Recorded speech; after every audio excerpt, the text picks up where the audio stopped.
Hi viewers, welcome to our channel. ప్రస్తుతం మనతో పాటు టీడీపీ స్పోక్స్ పర్సన్ సూర్యదేవర్ లత గారు ఉన్నారు. వారితో ఒకసారి మాట్లాడదాం. మేడం నమస్కారం. మేడం నమస్తే. మేడం ఢిల్లీ లిక్కర్ స్కామ్ కేసులో అరెస్ట్ అయిన కవిత గారి బెయిల్ పిటిషన్ ఇవాళ విచారణ జరిగింది ఢిల్లీ హైకోర్టులో.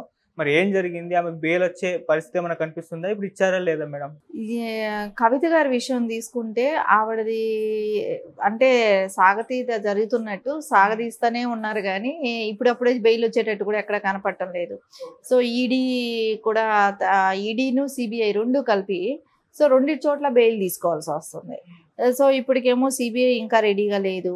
సో అది జూన్ 7 వరకు అనేది అని అంటున్నారు. ఇప్పుడు ఈడీ ఏమో అన్ని రెడీగా ఉన్నా మళ్ళీ ఇది అయ్యింది. సో మండే వరకు అని అన్నారు.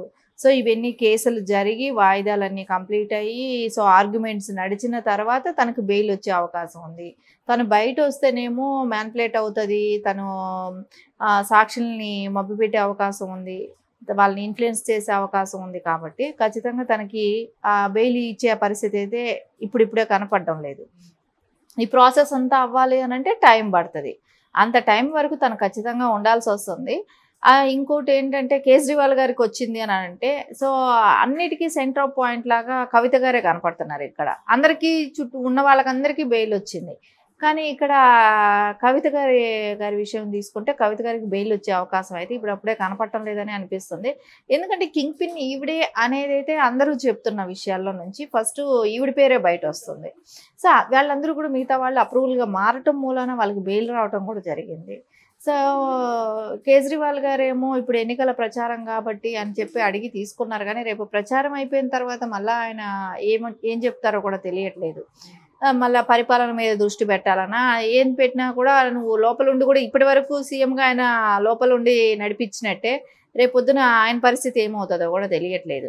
వీటికి అన్నిటికీ చూస్తే ఈ కేసులు ప్రొలాంగ్ చేసే విధానం చూస్తే లేట్ అవుతుంది, ఇంకా కొంచెం టైం పట్టే అవకాశం కూడా కనపడుతుంది. మరి మీరు బీఆర్ఎస్ పరిస్థితి మాట్లాడుకోవాల్సి వస్తే, అంటే అధికారం కోల్పోయిన తర్వాత ఎన్నో ఆరోపణలు వచ్చాయి. ఆ ఫోన్ ట్యాపింగ్ వ్యవహారం అని, కాళేశ్వరం, మేడిగడ్డ ప్రాజెక్ట్ అని చెప్పేసి. అయితే ఇప్పుడు కాస్త సైలెంట్ అయినట్టు కనిపిస్తుంది. ఫోన్ ట్యాపింగ్ వ్యవహారం గురించి పెద్దగా మాట్లాడట్లేదు. మరి ఎందుకు అంటారు? అటు మేడిగడ్డ పరిస్థితి కూడా అంతే, ఏదో దానిపైన కూడా ఆరోపణలు వస్తున్నాయి. ఇవి ఎంటైర్గా చూసుకుంటే ఎలా ఉంది మేడం బీఆర్ఎస్ పరిస్థితి ఇప్పుడు? బీఆర్ఎస్ను కాంగ్రెస్ ఇప్పుడు అందరూ ఎలక్షన్ దీనిలో ఉన్నారు. కౌంటింగ్ ఒకటి అవ్వాల్సింది ఉంది, ఎలక్షన్ కోడ్ ఉంది. సో అన్నిటి దృష్ట్యా కొంచెం అందరూ కూడా అంటే అవి మాట్లాడితే బీఆర్ఎస్ గురించి మాట్లాడాల్సి వస్తుంది. ఎందుకంటే ఫోన్ ట్యాపింగ్ది కంటిన్యూ ప్రాసెస్ లాగా ఉంది. అరెస్ట్ అయిన వాళ్ళు ఉన్నారు, అప్రూవల్గా మారిన వాళ్ళు ఉన్నారు, వీళ్ళందరివి స్టేట్మెంట్ రికార్డ్ చేసి ఉన్నారు. సో ఫర్దర్ వాళ్ళు తీసుకునే యాక్షన్ ఏంటి ఇవన్నీ చూస్తే ఇంకా అది టైం పట్టేటట్టే కనపడుతుంది. సో వీళ్ళు ఏమనుకున్నారంటే కవిత గారి సింపతి ఏమైనా వస్తుందేమో అని బీఆర్ఎస్ వాళ్ళు కూడా అనుకోవటం జరిగింది. సో ఆయన బస్సు యాత్రలు అవి జరిగినప్పుడు కూడా పవర్ఫుల్ స్పీచ్ ముందు ఉన్నట్లు ఎక్కడా కూడా కనపడ్డాలి. ఆయన ముఖ్యమంత్రిగా ఉన్నప్పుడు ఉన్న స్పీచెస్ కానీ అవి ఎక్కడా కూడా కేసీఆర్ గారిది కనపడడం లేదు. సో ఆయనకి కూడా అర్థమైపోయింది ఎక్కడ గెలిచే పరిస్థితి లేదని. సో ఇప్పుడు కరెక్ట్గా చూస్తే 2 ఎంపీలు కూడా గెలిచే పరిస్థితి ఎక్కడా కూడా కనపడలేదు. 2కి మించి కూడా గెలవరేమో, ఆ 2 వస్తే కూడా చాలా గొప్పలాగా ఉంది. ఇంకోటి నెక్స్ట్ వాళ్ళ దగ్గర ఉన్న ఎమ్మెల్యేలు ఉంటారా? సో వాళ్ళు కూడా జంప్ అయిపోతారా? ఎందుకంటే ఈ 4వ తారీఖు తర్వాత అది కూడా తెలిసే అవకాశం ఉంది. ఇంకోటి మేడిగట్టిది చూస్తే అది లీకేజ్ అవుతుందని దానికి ఇసుక బస్తాలు వేసి దాన్ని అడ్డం పెట్టడం జరిగింది. సో రేపొద్దున ఫ్లోటింగ్ వచ్చిందంటే ఎక్కువ లీకేజ్ అయిందంటే ప్రాజెక్ట్ కుంగిపోతుంది అనేది కూడా ఉంది. సో ఇలాంటి ప్రాజెక్టులన్నీ కట్టి దీని మీద ఇంకైనా కూడా వచ్చిన కాంగ్రెస్ ప్రభుత్వం దేనికి ప్రలోభాలకి లొంగకుండా అయినా పనిచేయాలనే కోరుకుంటాను. ఎందుకంటే ఇన్ని లక్షల కోట్లు వృధాగా అవ్వటం. ఇదంతా చూస్తూ ఉంటే ఇప్పుడు మేడిగట్టిదే కానివ్వండి, ఫోన్ ట్యాపింగ్ కేసులే కానివ్వండి, ధరణి కానివ్వండి, వీటన్నిటి మీద అయితే ఖచ్చితంగా దృష్టి అయితే సాగించాలి. అదే కాకుండా ఆవిడ చేసింది ఢిల్లీ లిక్కర్ అవ్వచ్చు, అంటే సెంట్రల్ లిక్కర్ అవ్వచ్చు, అది ఇక్కడ లోకల్ లిక్కర్ కూడా ఉంది. సో దాని గురించి దానికి ట్యాక్సులు కట్టిన ఇదే కానివ్వండి, దానికి ట్యాక్సులు కట్టకుండా నడిపించారనేది కొంతమంది ఇది ఉంది, ఆరోపణలు కూడా ఉన్నాయి. కాబట్టి వాటిని గురించే కానివ్వండి ఇవన్నీ తేలాల్సింది ఉంది. కానీ ఇవన్నీ కూడా రేవంత్ గారు చేస్తారా? ముందున్న స్పీడ్ ఇప్పుడు ఉంటుందా అనేది ఈ 4వ తారీఖు తర్వాతే మనకు అర్థం అవ్వాలి. మనకు కూడా ఒక అవగాహనకు వస్తుంది. సో వాళ్ళకి అది ఇంట్రెస్ట్గా అది దాని మీద అన్నిటి మీద ఏదైతే ఆ రోజు ఎలక్షన్ బిఫోర్ నేను చేస్తానని మాట ఇచ్చారో అవన్నీ చేస్తారా లేదా, సో అపోజిషన్ మీద స్ట్రాంగ్గా నిర్ణయం తీసుకుంటారా లేదా, ఇప్పటి వరకు వృధా అయిన ధనాన్ని తిప్పి రప్పిస్తారా లేదా, వాళ్ళు ఎవరైతే ఈ కరప్షన్ పాల్పడిన వాళ్ళందరినీ కూడా సో ఈరోజు దాని మీద ఎంక్వైరీలు కానివ్వండి, కస్టడీకి తీసుకోవటం ఇట్లాంటివన్నీ జరుగుతాయా లేదా అనేది కూడా మనం చూడాల్సిన అవసరం ఉంది. ఎందుకంటే ముందున్న హుషారు తగ్గుతుందేమో అని కూడా అనిపిస్తుంది కదా. ఎక్కడ ఇప్పుడు ఆ మాటలే కానివ్వండి అవి కానీ ఎక్కడ కనపడడం లేదు. వెయిట్ అండ్ సీ అన్నట్టు 4వ తారీఖు వరకు చూస్తే ఎలక్షన్ కోడ్ తర్వాత ఏమైనా స్పీడప్ అవుతుందా లేదా చూడాల్సిన అవసరం ఉంది. మేడం ఇటు బీఆర్ఎస్ కూడా కాంగ్రెస్ ప్రభుత్వం పైన విమర్శలు చేస్తుంది, ఆరోపణలు చేస్తుంది. మన ఫ్రీ బస్ ఉంది కదా అది ఉండదు అని చెప్పేసి ఏదో ప్రచారం చేస్తున్నట్టుగా వార్తలు వస్తున్నాయి మేడం. మరి వీళ్ళు నిజంగా ప్రచారం చేస్తున్నారు, అటువంటి పరిస్థితి కనిపిస్తుంది అంటారా? వీళ్ళు ఇప్పుడు బీఆర్ఎస్ వాళ్ళేమో ఫేక్ న్యూస్లు స్టార్ట్ చేశారు. సో ఇంకా అంటే ఆఫ్టర్ ఎలక్షన్ అయిపోయింది కదా, ఇంకా ఉండదు అనేది స్టార్ట్ చేశారు. సో అది ఇంకా అది ఓపెన్గా అయితే బయట రాలేదు. సో అది గవర్నమెంట్ ఎక్కడా కూడా అది డిక్లేర్ చేయలేదు, కానీ వీళ్ళు సోషల్ మీడియా అంతా కూడా అది ప్రచారం చేయటం స్టార్ట్ అయ్యింది. సో అదంతా ఫేక్ న్యూస్ కిందే తీసుకోవాలి. ఇంకా గవర్నమెంట్ అయితే చెప్పలేదు కదా, సో అది ఓన్లీ బీఆర్ఎస్ క్రియేట్ చేసే ఇదే కాబట్టి సో అది ఫేక్ న్యూసే. చూడాలి అలా చేస్తే ఇప్పుడు 6 నెలలే అయింది. నెక్స్ట్ గవర్నమెంట్ వాళ్ళు మళ్ళా రావాలనేది అనుకున్నప్పుడు సో వాళ్ళు ఏదైతే చెప్పారో అవన్నీ హామీలు నెరవేరిస్తేనే నెక్స్ట్ టైం అయినా వాళ్ళు గెలిచే అవకాశం ఉంటుంది. సో ఇప్పుడు మళ్ళా అదే నెరవేర్చకపోతే మళ్ళీ నెక్స్ట్ వాళ్ళకి భవిష్యత్తు ఉండదు కాబట్టి ఖచ్చితంగా అయితే వాళ్ళు అవి తీసేయరనే అనిపిస్తుంది. తీసే అవకాశం లేదు, ఎందుకంటే కొంచెం ఇప్పుడు పక్క స్టేట్లు కూడా అలాంటివి ఉన్నాయి కాబట్టి, అలాంటి ఫ్రీ బస్ అనేది పక్క స్టేట్లలో ఉన్నాయి కాబట్టి సో ఖచ్చితంగా వాళ్ళు కూడా కంటిన్యూ చేస్తారని అనిపిస్తుంది. ఇప్పుడు తీసే అవకాశం లేదు. వీళ్ళు ఏదో ఒకటి కొత్తగా రూమర్ లాంటిది స్టార్ట్ చేసి ఫేక్ న్యూస్లు క్రియేట్ చేసి బీఆర్ఎస్ ఏదో ఒక పొలిటికల్ ఇష్యూ లేపాలనేది ఉంటుంది కాబట్టి అది వాళ్ళు చేస్తున్నారు. ఓకే.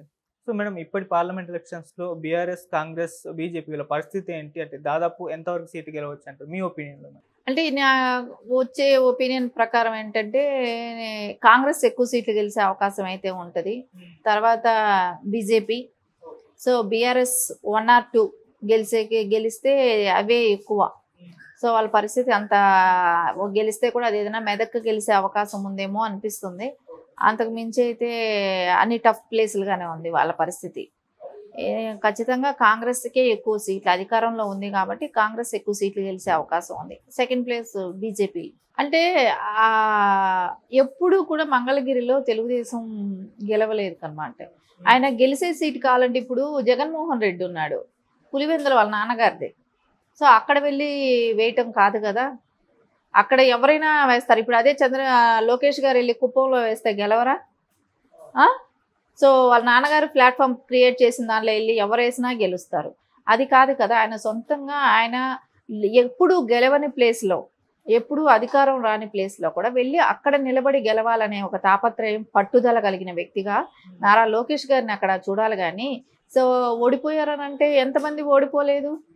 సో అలా అనుకుంటే ఇందిరాగాంధీ ఓడిపోయింది, సోనియా గాంధీ ఓడిపోయింది, ప్రతి వాళ్ళు ఓడిపోతున్నారు. సో ఓడిపోయటం కాదు కదా, అక్కడ కసిగా ఎప్పుడు అంటే ఒక డేరింగ్గా వేశారు అక్కడ మంగళగిరిలో. సరే అది ఓడిపోయారని చెప్పి వెనక్కి వెళ్ళిపోయి ఇంకొక నియోజకవర్గం కూడా సెలెక్ట్ చేసుకోలేదు, మళ్ళీ అదే నియోజకవర్గంలో ఫైట్ చేస్తానని అన్నారు. సరే మంత్రిగా ఎమ్మెల్సీగా చేశారు, ఆయన మంత్రిగా చేసిన చోట కూడా సక్సెస్ఫుల్గా చేయగలిగారు. సో ఎక్కడ ఆయన చేసిన దానిలోనే డెవలప్మెంట్ కూడా కనపడింది గ్రామీణ ఏరియాలో కూడా. సో ఖచ్చితంగా ఆయన ఏదైతే అనుకుంటున్నాడో అన్నీ సక్సెస్ఫుల్గా, అంటే యువగలమే కానివ్వండి, ఆయన మినిస్టర్గా ఉన్నప్పుడే కానివ్వండి, ఇవన్నీ కూడా సక్సెస్ఫుల్గా నడపగలిగారు. ఒక మెచ్యూర్డ్ పొలిటీషియన్ లాగా కూడా తయారయ్యారు. సో వీటన్నిటి దృష్ట్యా ఆయనకు అవకాశాలు ఉన్నాయి, ఆయనకి ఇస్తే క్యాపబుల్ పర్సన్ కూడా అనిపిస్తుంది. ఇప్పుడు కరెక్ట్ టైం కూడా ఇది. ఎందుకంటే బాబు గారు అంటే ఏపీ ఉన్న పరిస్థితుల్లో ఆయన రాజకీయాల మీద దృష్టి పెట్టలేరు బాబు గారు. సో ఇప్పుడున్న పరిస్థితుల్లో ఆయనకి ఓన్లీ అంటే రాష్ట్ర అభివృద్ధి కోసం ఆయన ఏ సంక్షేమం చేయాలి, ఎలాంటి కంపెనీలు తీసుకురావాలి, వీటన్నిటి మీద ఆయన దృష్టి పెడితే, పార్టీ పరంగా లోకేష్ గారు దృష్టి పెడితే ఖచ్చితంగా భవిష్యత్తు తరాలకు కూడా పార్టీ మీద ఒక అంటే నాయకుడు స్ట్రాంగ్గా ఉన్నప్పుడు ఖచ్చితంగా కార్యకర్తలకే కానివ్వండి, నాయకులకే కానివ్వండి ఒక జోష్ అనేది ఉంటుంది. ఇది సృష్టించాలంటే లోకేష్ గారికి వల్ల అది సాధ్యం అవుతుందని కూడా అనిపిస్తుంది. మొన్న ఇంకో న్యూస్ కూడా ప్రచారం జరిగింది మేడం. అంటే చంద్రబాబు నాయుడు గారు ఒకవేళ కూటమి అధికారంలోకి వస్తే లోకేష్ గారిని ముఖ్యమంత్రిగా అనౌన్స్ చేస్తారు అని చెప్పేసి ఒక న్యూస్ అయితే వైరల్ ఉంది. మరి అటువంటి సిచ్యువేషన్ ఏమైనా చూడొచ్చు అంటారా? అదంతా ఏదో గాలి వార్తలు అయి ఉంటాయి. సో ఇప్పుడైతే నారా చంద్రబాబు నాయుడు గారే సీఎంగా ఉంటారు. సో ఆయన అందరూ ఆయన ఉంటే ఇప్పుడు అభివృద్ధి కానివ్వండి అన్నీ కొంచెం అంటే ఇండస్ట్రీస్ వచ్చే అవకాశాలు కూడా ఉంటాయి కాబట్టి ఎక్స్పీరియన్స్డ్ పర్సన్ కాబట్టి ఖచ్చితంగా ఆయనే ఉండాలనేదే అనుకుంటారు. సో ఆయన సీఎంగానే కొనసాగుతూ ఉంటారు. సో దానిలో ఎలాంటి డోకాను లేదు. దాన్ని ఎవరో తప్పుగా రాంగ్ డెసిషన్స్ రాంగ్ ట్రాక్ పట్టించే మాటలు మాట్లాడుతూ ఉంటారు కానీ అవన్నీ అసత్య ప్రచారాలే. సో ఇదైతే ఇప్పుడు పెట్టినదైతే లోకేష్ గారిని చెయ్యాలనటం అందరికీ ఆమోదయోగ్యమైనదే. సో అందరూ కూడా నెక్స్ట్ భావితరాల నాయకుడిగా లోకేష్ గారిని చూడటం కూడా అందరికీ కూడా ఒక సంతోషకరమైన విషయం. Okay madam, thank you so much. Thank you.